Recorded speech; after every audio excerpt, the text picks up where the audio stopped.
channel. So आज हम moment generating function करेंगे. So what is moment generating function? सबसे पहले हम ये देख लेते हैं.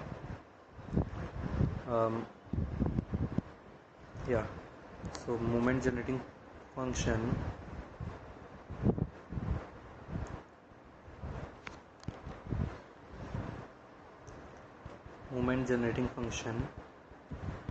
is an analysis tool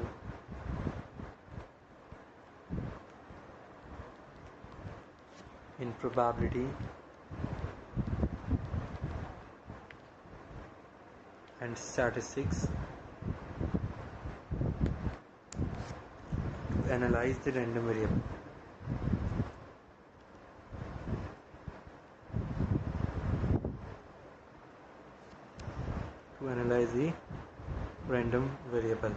And is also used. So जो मोमेंट जनरेटिंग फंक्शन है वो बेसिकली हमारा एक टूल है प्रोबेबिलिटी एंड स्टैटिस्टिक्स में, जो रैंडम वेरिएबल को एनालाइज करने में यूज आता है. And is also use to calculate the moments. Okay, and what are moments now? Moments are basically the quantitative measure or values like mean, variance, skewness, kurtosis, etc. So ये वो है जो हमें ये बताता है कि भाई हमारा डेटा किस टाइप से, जो प्रोबेबिलिटी है वो किस टाइप से सेट हुई है, क्या वेरिएंस है उसका, कैसे वो डिस्ट्रीब्यूट हुई है अबाउट द मीन. सो ये वो बताता है, और ये उनको कहते हैं मूवमेंट्स. और इन मूवमेंट्स को निकालने के लिए यूज़ आते हैं movement generating functions. Okay, so movement generating function का अब कुछ फॉर्मूला होता है. मूवमेंट जनरेटिंग फंक्शन या फिर MGF को हम लिखते हैं MXT. Now this M stands for the MGF कि भैया मूवमेंट जनरेटिंग फंक्शन कैलकुलेट कर रहे हैं. X stands for the X is the random variable. Okay, and this T is your real number. T is your real number, और T की value जो होती है वो हमारी होती है 0 से इन्फिनिटी के बीच में. सो ये मूवमेंट जनरेटिंग फंक्शन की रिप्रेजेंटेशन होती है. नाउ मूवमेंट जनरेटिंग फंक्शन का फॉर्मूला क्या होता है? MXT का फॉर्मूला होता है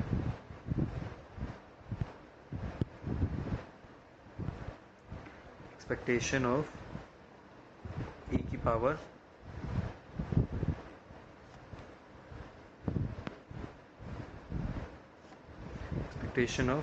power tx. okay, now if x is discrete random variable,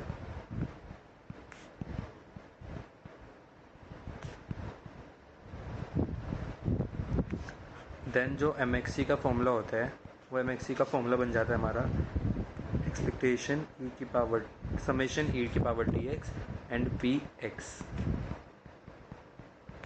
okay, जहाँ पे i की वैल्यू 0 से लेकर इन्फिनिटी तक. सो ये हमारा फॉर्मूला बन जाएगा जब हमारा x जो होगा वो डिस्क्रीट रैंडम वेरिएबल होगा. If x is continuous random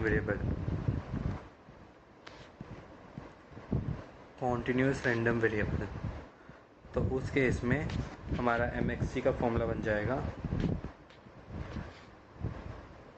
-∞ to ∞ e की power tx px equal to xi dx.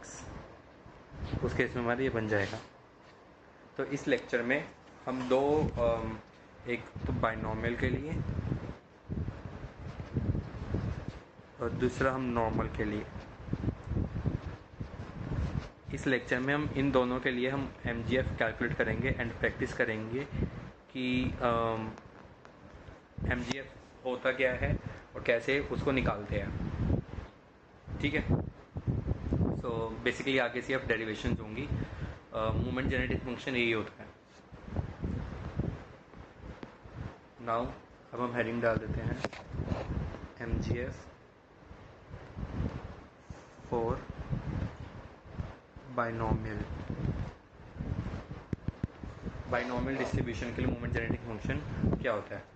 अब बाइनोमियल के लिए मोमेंट जेनेटिक फंक्शन होता है, let me choose a different colour, it's blue. Okay, so सबसे पहले binomial के लिए जो हमारा प्रोबेबिलिटी फंक्शन होता है दैट इज NCX P की पावर X Q की power N minus X. Okay, end moment generating function expected value of E की पावर TX. तो यहाँ से जैसे कि बाइनोमियल डिस्क्रीट है तो इसलिए हमने समेशन लगाया है, तो E की पावर TX एंड यहाँ पे प्रोबेबिलिटी फंक्शन, तो ये हो जाएगा समेशन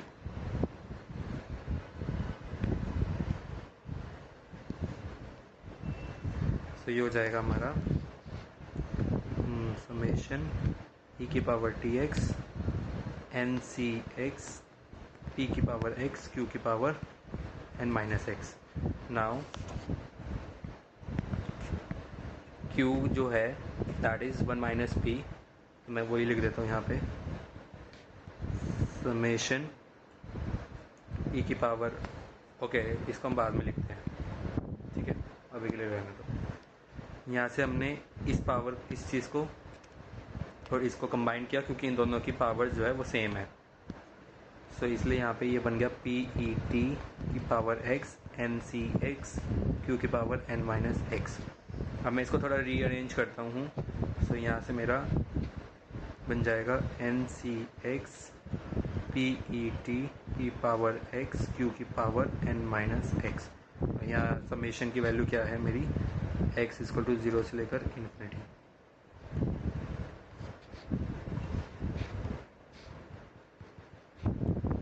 नाउ बाइनोमियल थ्योरम क्या बोलती है? बाइनोमियल थ्योरम कहती है कि a प्लस बी की पावर n को मैं लिख सकता हूँ NCR a की पावर r b की power n minus r, summation r equal to 0 से लेकर इन्फिनिटी.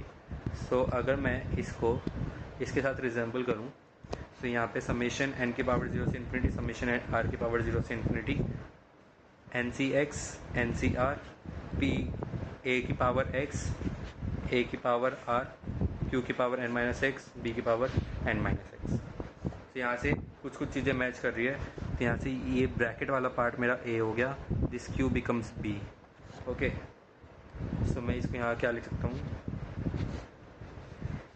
PET प्लस q की power x, sorry n.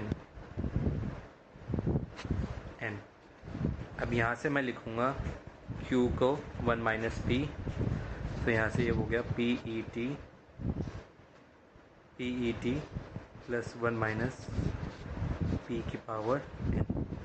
So this is the moment generating function for binomial distribution. कभी कभी IPU जैसी universities, Gurgaon जैसी universities, इन सब में ये पूछ लिया जाता है कि भाई derive the moment generating function for binomial distribution.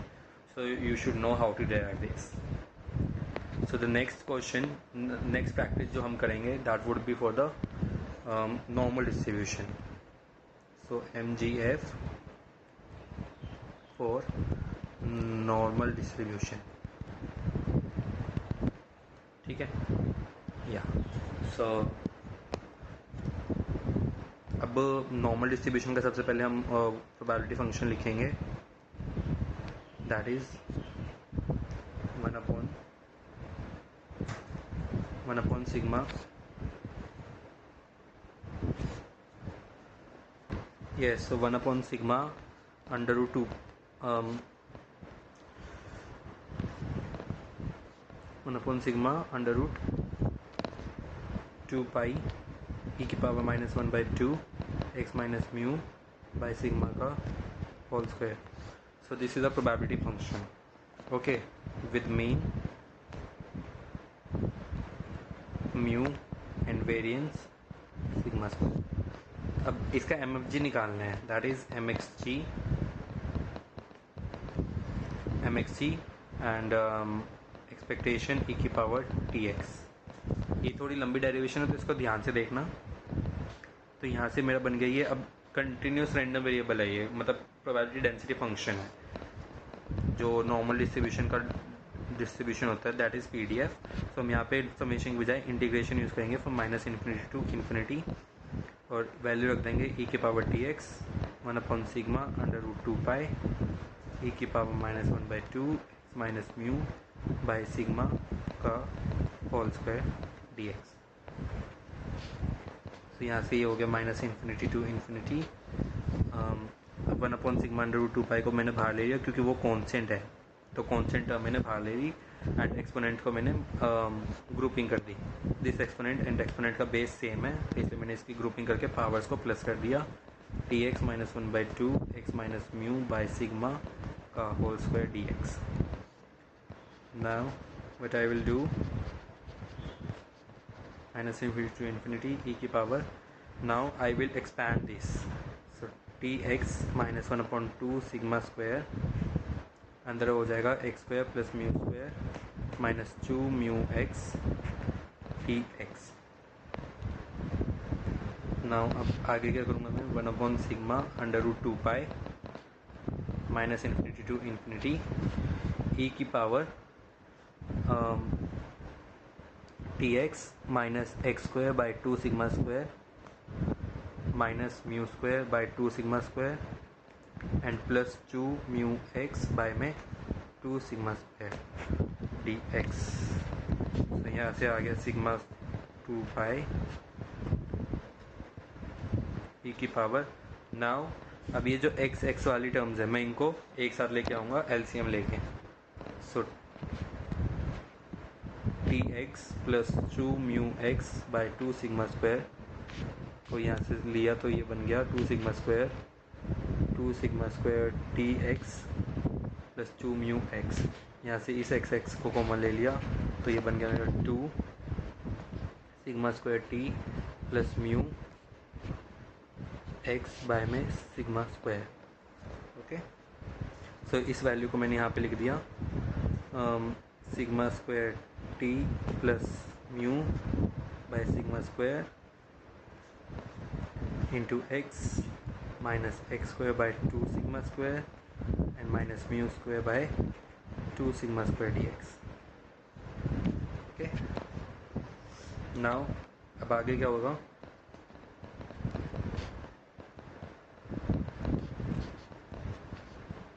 Yes अब थोड़ा केयरफुली देखना। अब मैं इसको यूज़ करूँगा इतने पार्ट को और परफेक्ट स्क्वायर बनाने की कोशिश करूँगा। How I will do that,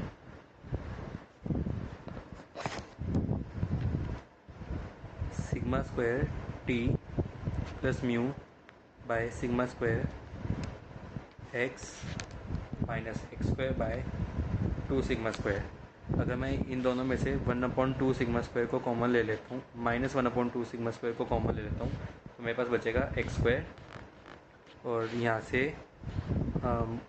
से मेरे पास बचेगा -2 sigma square T plus 2 mu x। Okay, मेरे पास यहाँ पे ये बचेगा। सो -1/2 sigma square x square minus 2 sigma square T plus mu x। अभी ये बच गया। अब यहाँ पे थोड़ा सा इसको ध्यान देने वाली बात है कि ये कुछ हमारा ऐसा लग रहा है जैसे हमारे पास a प्लस बी, जैसे a plus b a minus b के होल स्क्वायर की आइडेंटिटी होती है a square plus 2 minus 2ab plus b square. तो ये वैसा दिख रहा है a स्क्वायर माइनस 2ab, बस हमें यहाँ पे बी स्क्वायर की टर्म्स हो चाहिए। तो मैं क्या करूँगा, यहाँ पे -1/2 sigma square x square minus 2 sigma square T plus mu x। मैं इसकी इस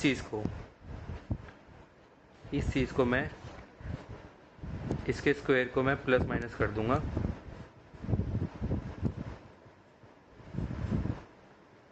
ओके, नाउ अभी यहाँ से इतने पार्ट को x square minus 2 sigma this and this, इसको लूँगा मैं, परफेक्ट स्क्वायर बना लूँगा। -1/2 sigma square x minus sigma square t plus mu. So यहाँ से मेरा x माइनस दिस का होल स्क्वायर की आइडेंटिटी बन गई। एंड रही बात इसकी, बच गया मेरे पास ये। ओके,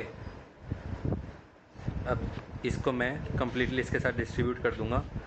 सो ये बन जाएगा मेरा x minus sigma square t plus mu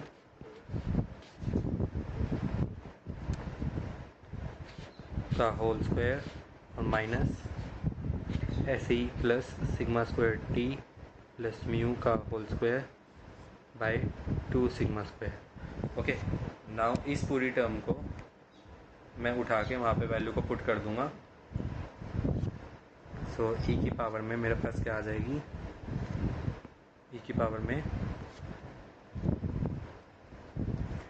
-1/2 sigma square x minus sigma square t plus mu का whole square plus sigma square t plus mu by 2 sigma square minus x square by 2 sigma square and minus mu square by 2 sigma square d x. यहाँ से 1/सिग्मा √2 pi minus infinity to infinity e की power -1/2 sigma square x minus sigma square t plus mu का square plus sigma square t by 2 sigma square plus mu by 2 sigma square minus x square by 2 sigma square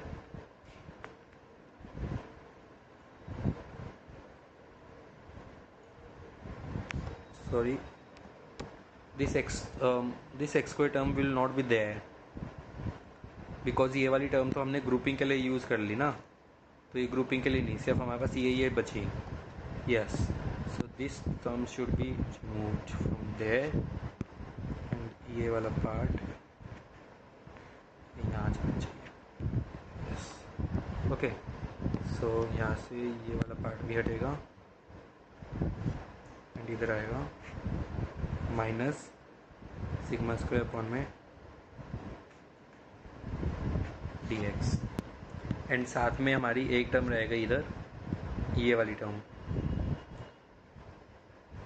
this term we have not mention till. So जब ये वाली term लिखी थी हमने, so e की power, so basically okay, let's wait, हमारा यहाँ से यहाँ तक गलत हो गया ये।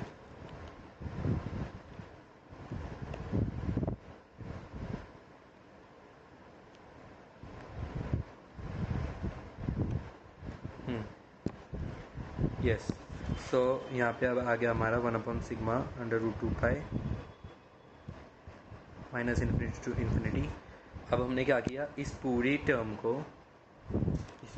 को हमने ये लिख दिया। ओके, तो हम क्या करेंगे, यहाँ पे ई की पावर में हम इस पूरी टर्म को लिखेंगे। तो हम यहीं से इसको डायरेक्टली कॉपी पेस्ट कर लेते हैं।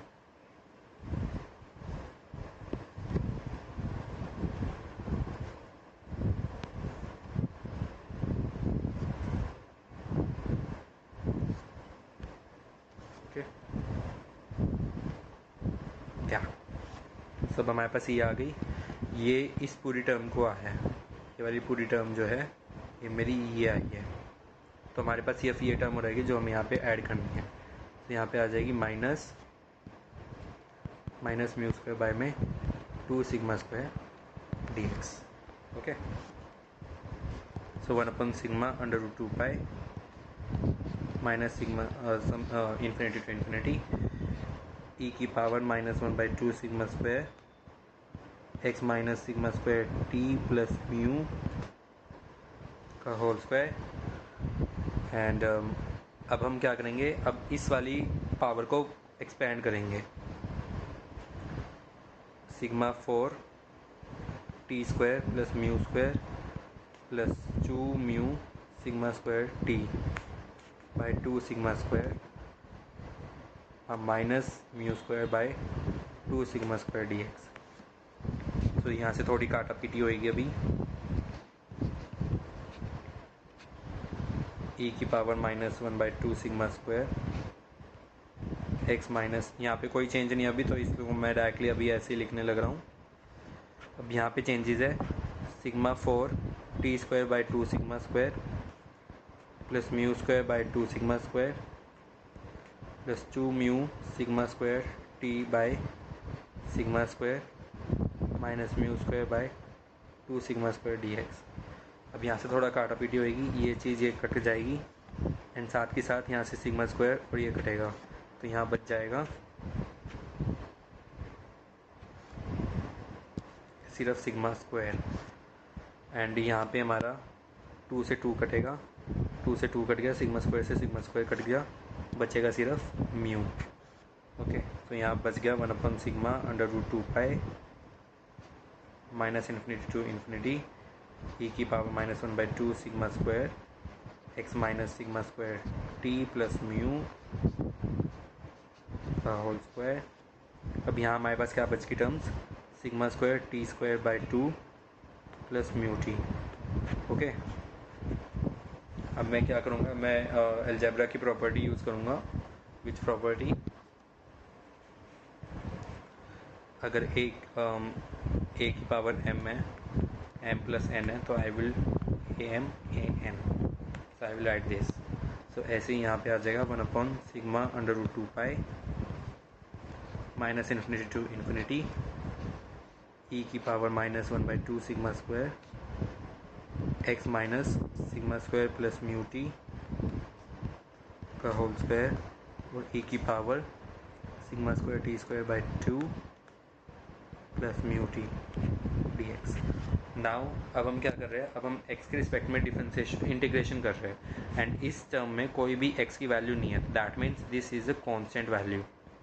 ओके, एंड कांस्टेंट हमारा बाहर आ जाता है इंटीग्रेशन के, तो हम वही करेंगे, e की power sigma square t square by 2 plus mu t को हमने बाहर ले लिया एंड ये minus infinity to infinity 1 sigma √2 pi e की power -1/2 x minus sigma square plus mu t का होल स्क्वायर। ऐसे नीचे क्या है, सिग्मा स्क्वायर, सिग्मा स्क्वायर को मैं ये स्क्वायर यहाँ से हटा के ये पूरे में लिख दूंगा स्क्वायर। ओके, नाउ हमारा नॉर्मल डिस्ट्रीब्यूशन कैसा होता है,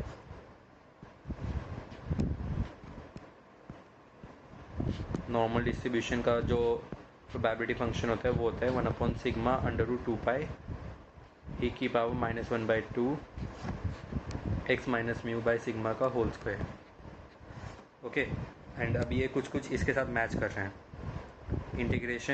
इंटीग्रेशन को अभी छोड़ते हैं, 1 sigma √2 pi 1 sigma √2 pi e की -1/2 -1/2 x minus something mean by sigma whole square. तो दैट मीन्स ये जो है अभी अंदर वाला पार्ट, दिस अंदर वाला part, it becomes your normal distribution. Okay, normal distribution, बस इसमें थोड़ा चेंज क्या है, चेंज ये है कि इसका जो मीन है ना वो नया मीन बन गया and that is mu T plus sigma square t square. So this is the new mean. And अब हमें यह पता है कि किसी भी नॉर्मल डिस्ट्रीब्यूशन का अगर हम माइनस इन्फिनिटी से इन्फिनिटी अगर हम उसका प्रोबेबिलिटी निकालते हैं, that is always equal to 1, unity probability. This we all know. जो प्रोबेबिलिटी डेंसिटी फंक्शन की प्रॉपर्टी होती है कि किसी भी कंटिन्यूस प्रोबेबिलिटी डिस्ट्रीब्यूशन का अगर हम इंटीग्रेशन लेते हैं from minus infinity to infinity वो 1 होता है। तो दैट मीन्स इसकी वैल्यू भी हमारी क्या आ गई 1। तो sigma square t square by 2 plus mu t, okay, into 1। सो ये बन गया ई की power sigma square t square by 2 plus mu T. So this is the MGF for normal distribution. थोड़ा लंबा है बट समझना इजी है अगर एक दो बार प्रैक्टिस करें तो। सो यस, यहाँ से हमने ये नॉर्मल डिस्ट्रीब्यूशन का भी हमने MGF निकाल लिया, यहाँ से हमने बायनॉर्मल का निकाल लिया था, और मोमेंट जेनरेटिंग फंक्शन क्या होता है हमने वो पढ़ लिया था। इन द नेक्स्ट क्लास हम आगे नेक्स्ट क्लास में हम क्या करेंगे, नेक्स्ट क्लास में हम पढ़ेंगे मोमेंट्स क्या होते हैं, और इन्हीं दो फंक्शंस का यूज़ करके बायनॉमियल एंड नॉर्मल इन दोनों डिस्ट्रीब्यूशंस के लिए हम ऑफ ऑर्डर 1 एंड ऑर्डर 2 के मोमेंट्स कैलकुलेट करेंगे। ओके, एंड इफ़ किसी को अगर डाउट है तो वो इस नंबर पे लाइक मैसेज या कॉल करके पूछ सकते, तो मैं उसको कोई टॉपिक या जो भी उसको पढ़ना है मैं वो पढ़ा दूँगा। And my name is Himanshu Jindal, and for now bye bye.